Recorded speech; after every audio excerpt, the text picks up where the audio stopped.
বিরতির পর আরেকবার স্বাগত। চলতে চলতে অনুষ্ঠানে কথা বলছিলাম শমশের মোবিন চৌধুরী বীর বিক্রমের সাথে। স্যার, 16ই ডিসেম্বর যখন দেশ স্বাধীন হলো তখনকার অনুভূতিটা কি? আপনি তখনও তো পাকিস্তানিদের হাতে বন্দী, পাকিস্তান সেনাবাহিনী কর্মকর্তা। আমরা তখন ঢাকা ক্যান্টনমেন্টে বন্দী। আমি তখন ঢাকা ক্যান্টনমেন্টে বন্দী এবং 16 ডিসেম্বরে সকালে কিন্তু আমরা কিছু টের পাইনি যে আজ স্বাধীন হচ্ছে। ওই অবস্থায় বুঝে তো কিছু বোঝা সম্ভব ছিল না। তারপরে সকালবেলা যেটা রুটিন ছিল যে বন্দী যারা ছিলাম আমাদেরকে ওই বাথরুমে ওরাই নিয়ে যেত, পাকিস্তান যারা প্রহরী ছিল ওরাই নিয়ে যেত। তো 16 তারিখ সকাল থেকে ওদের কোনো তৎপরতা নেই, তারা আমাদেরকে কিছু বলছে না, নিচ্ছে না। আমরা বললাম যে আমরা বাথরুমে যাব। আমি হাঁটতে পারতাম না, আমাকে কাঁধে করে নিয়ে যেতেন আরও 2 জন সামরিক অফিসার ছিলেন, পাকিস্তানি বাঙালি। তো তখন সকাল 10টার দিকে আমাদের ওই প্রিজনার ক্যাম্পে একজন দায়িত্বে ছিলেন পাকিস্তান আর্মির একজন নায়ক, উনি এসে বললেন যে আমরা তো আত্মসমর্পণ করেছি, সারেন্ডার করেছি। এটা কয়টার দিকে? এটা সকাল 10টার দিকে। আচ্ছা। তখন আমরা বললাম আমরা বাড়ি যাব। তো অন্য যারা অফিসাররা ছিলেন তারা সকলেই কিন্তু ওই যুদ্ধ মানে রণাঙ্গন থেকে কেউ বন্দী ছিলেন না, বাড়ি থেকে ধরে নিয়ে এসেছিল, অফিস থেকে ধরে নিয়ে এসেছিল। 7 জন অফিসার ছিল আমার আর্মির। তখন বললেন যে না, আমাদের ক্যাম্পের যে কমান্ডার মেজর গোফরান, উনি না আসা পর্যন্ত তো আপনাদেরকে বাড়ি যাওয়ার অনুমতি আমি দিতে পারি না। সারাদিন অপেক্ষা করলাম, দেখলাম যে পাকিস্তান সেনাবাহিনীর যারা আছেন অফিসার কর্মকর্তা সকলেই অস্ত্র মাটিতে রেখে বসে আছেন, শুয়ে আছেন, ঘুমাচ্ছেন। কেউ কোনো ধরনের সামরিক তৎপরতা ওদের মধ্যে নেই। মনোবলটা তো একদমই শেষ হয়ে গেছে। সন্ধে ঠিক মগরিবের আজানের পরপর সেই মেজর গোফরান আসলেন, এসে আমাকে বললেন যে Shamsher, congratulation, we have surrendered, you have got Bangladesh. এই প্রথম আনুষ্ঠানিকভাবে শুনলাম পাকিস্তান সেনাবাহিনীর একজন মেজরের থেকে যে ওরা আত্মসমর্পণ করেছে এবং বাংলাদেশ স্বাধীন হয়ে গেছে বা মুক্ত হয়ে গেছে। তা আমরা বললাম আমরা বাড়ি যাব। তো উনি বললেন যে এই সন্ধ্যার সময় তোমাদেরকে আমরা রাস্তায় বের করাটা নিরাপদ মনে করি না, কারণ আমাদের এখন অনেক সৈনিক বাইরে রয়েছে, তাদের হাতে অস্ত্র রয়েছে। তোমরা যদি কিছু মনে না করো তো কালকে সকালে তোমাদেরকে বাড়ি পাঠিয়ে দেবো। আমরা একটু আতঙ্কের মধ্যে ছিলাম। ওদের হাতে ওই মুহূর্তে ওদের তখন কিছুটা ক্ষোভ, রাগ, বিদ্বেষ সবই রয়েছে, প্রতিশোধ প্রবণতা রয়েছে। তা সত্ত্বেও রাজি হলাম এবং সেই রাতটা আমরা জাগা অবস্থায় কাটালাম, সকলেই জাগা ছিলাম। এবং উনি একটা ট্রানজিস্টার রেডিও দিয়ে গেলেন আমাদেরকে। তখন কিন্তু ট্রানজিস্টার রেডিও থাকে, অনেকের হয়তো স্মরণ আছে। তো ট্রানজিস্টার রেডিওতে আমরা বিবিসিতে পুরো ঘটনাটা শুনলাম যে সেদিন সন্ধ্যায় এখন যেটা সরওয়ার্দী উদ্যান, সেখানে আত্মসমর্পণ করেছে পাকিস্তান সেনাবাহিনী, পাকিস্তান সরকার, এবং দেশ মুক্ত হয়ে গেছে। এবং ইন্দিরা গান্ধীর একটি ভাষণও শুনলাম আমরা ট্রানজিস্টারের মাধ্যমে। রাত ওইভাবেই কাটালাম, সারা রাত জেগে থেকেই কাটালাম। পরের দিন সকালবেলা মুক্ত বাংলাদেশে আমরা বেরিয়ে আসলাম। এই যে দেশ স্বাধীন হলো, তারপরে এর মাঝখানে কি তখনও কি আপনি সিঙ্গেল না, তার ভিতরে বিয়ে শাদী করেছেন? না না না, তখন তো আমি ব্যাচেলর। আপনার বিয়ের গল্পটা একটু শুনতে চাই। আমার স্ত্রী শাহেদা ইয়াসমিন, আপনার সঙ্গে পরিচয় হয়েছে হয়তো, ওনার সাথে আমার বিয়ে হয়েছে এবং আমরা এখন ঢাকার ওল্ড ইউএইচএসে বাস করি। ছোট্ট একটা অ্যাপার্টমেন্ট আছে। 2 সন্তান, নুমের এবং জুবের। বড় জুমের বিয়ে হয়ে গেছে, তার নিজেরও দুই বাচ্চা আছে। আর জুবের এখন। আপনাদের কি জানাশোনাটা বিয়ের আগে থেকে ছিল? হ্যাঁ, বিয়ের আগে থেকে আমাদের জানাশোনা ছিল আমাদের। মানে কি ওই সময় কি আমরা যদি বলি মানে আপনাদের অ্যাফেয়ার ছিল নাকি পারিবারিক অ্যারেঞ্জ? না, পারিবারিকভাবে অ্যারেঞ্জ না, এটা পারিবারিকভাবে অ্যারেঞ্জ। কিভাবে পরিচয়টা হয়েছিল একটু মনে? পরিচয়টা হয়েছিল, উনি একটি মহিলা ব্যবসায়ী সংস্থার সাথে উনি জড়িত ছিলেন এবং একটা কনফারেন্সে গিয়েছিলাম, সেখানে ওনার সাথে পরিচয় হয়েছিল আমার। তার থেকেই আদান প্রদান, দেখা সাক্ষাৎ, কথাবার্তা, তারপরেই আমাদের বিয়েটা হয়। কতদিনের সফল? আমাদের বিয়ে হয়েছে পরে, অনেক পরে। আজ তো 8 বছর হলো আমাদের বিয়ে হয়েছে। সন্তান অবশ্য আগের সন্তান, ওনার আগের সন্তান।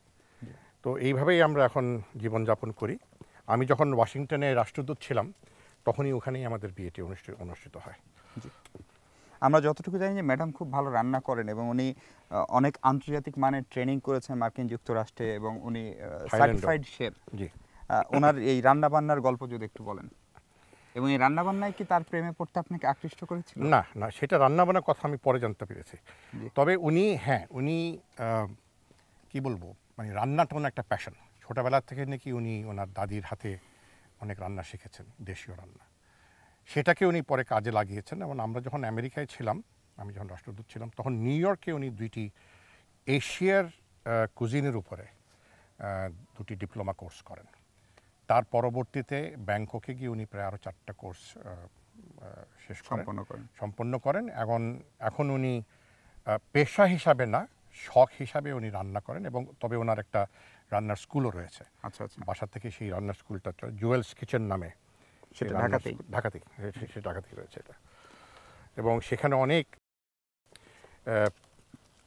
কেউ পেশার দিক থেকে, কেউ ব্যক্তিগত দিক থেকে রান্না শিখতে আসেন, প্রশিক্ষণ নিতে আসেন, এবং ইতিমধ্যে অনেক ওনার স্টুডেন্ট ইতিমধ্যে হয়ে গেছে ঢাকা শহরে। আপনার কি এখন মনে হয় যে আপনি দিনকে দিন অনেক ভোজন রসিক হয়ে উঠছেন ওনার সঙ্গে থাকার কারণে? অবশ্যই, এটা তো আর কোনো উপায় নেই।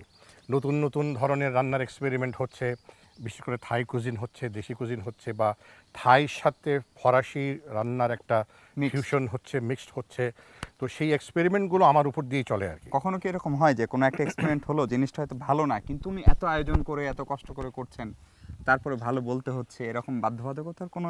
না, সেটা অবশ্যই নেই।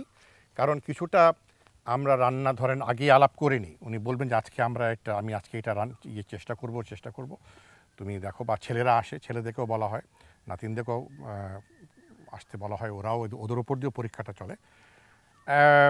যদি কিছু দেখি গোড়মিল রয়েছে, কোনোখানে জায়গায় দেখি যে একটা উন্নতি করার সুযোগ রয়েছে, সেটা অবশ্যই আমরা ইনপুট দিই। তবে একজন সার্টিফাইড শেফকে আমার মতো একজন অজ্ঞ লোকের পক্ষে তো ইনপুট দেওয়াটা দুরূহ ব্যাপার। তো বাট তাও বলবো যে উনি অত্যন্ত ভালো রান্না করেন। আচ্ছা, এই তো গেল আপনার ব্যক্তিগত জীবন। নাতি নাতনির কথা বলছেন, কজন নাতি নাতনি? এক নাতি এবং এক নাতিন। নাতিন বড়, নাতি ছোট। ওরা ঢাকাতেই থাকে এবং প্রায় তার বাবার মার সাথে থাকে, আমাদের বাসা কাছেই, এবং তারা প্রায়শই আমাদের বাসায় আসে। এবং যে কটা সময় ওদের সঙ্গে কাটাই, ওরা মানে মনটা ভরিয়ে দেয়। তারা দুজনেই অত্যন্ত আদর নেয়, আদর নেওয়া জানে, আদর দেওয়াও জানে, এবং দাদা দাদির মনটাকে তারা একদম সম্পূর্ণ পরিপূর্ণ করে দেয়। ছোট ছেলের বিয়ের প্রস্তুতি চলছে, আশা করি বছরের শেষে বিয়ে হয়ে যাবে। আচ্ছা, আপনি তো প্রথমে সামরিক বাহিনীর কর্মকর্তা, তারপরে সেখান থেকে চলে আসলেন সিভিল সার্ভিস, মানে আমাদের ফরেন সার্ভিস, এবং সেখান থেকে সেটার যে সর্বোচ্চ পদ সচিব হলেন পররাষ্ট্র মন্ত্রণালয়ের, বিভিন্ন 5টি দেশের রাষ্ট্রদূতের দায়িত্ব পালন করেছিলেন। এই যে আপনার কূটনৈতিক যে জীবন, সেই জীবনের একটু যদি গল্প বলেন, বা বড় কোনো অর্জন, বড় কোনো স্মৃতি, মজাদার কোনো স্মৃতি। মজাদার স্মৃতি থেকে আমি যে কথাটা বলবো, আমি যখন বাংলাদেশ স্বাধীন হওয়ার পর তৎকালীন পূর্ব জার্মানি, আপনারা জানেন যে বিশ্বের কয়েকটি দেশে, 3টি দেশের মধ্যে তারা কিন্তু আমাদের স্বীকৃতি দান করেছিল শুরুর দিকে। ভারত এবং ভুটানের পরেই তারা করেছিল।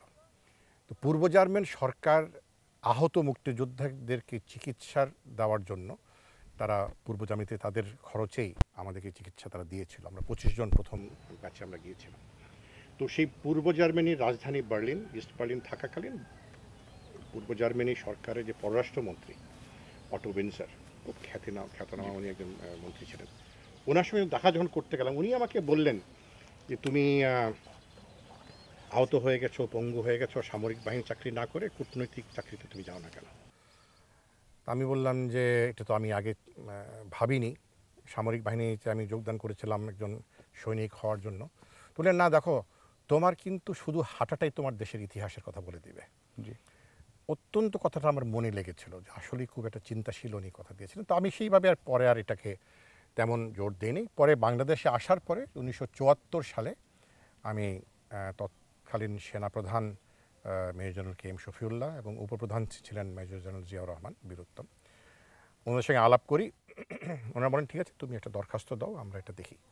তো দরখাস্ত দিলাম, এবং 74 জানুয়ারি থেকে শুরু করে 74 ডিসেম্বর পর্যন্ত এই প্রক্রিয়াটা চলে আমাদের সম্পূর্ণ।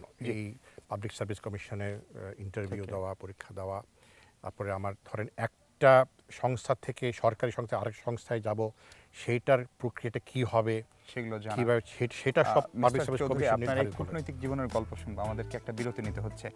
দর্শক, আবারও একটা বিরতি নিচ্ছি, আমাদের সাথেই থাকবেন। 5 জানুয়ারির যে প্রহসন, যে নির্বাচন যেটা হয়েছে, 154 জন সংসদ সদস্য বিনা প্রতিদ্বন্দ্বিতে নির্বাচিত ঘোষিত হয়েছে। এই নির্বাচন তো বাংলাদেশের জনগণ প্রত্যাখ্যান করে।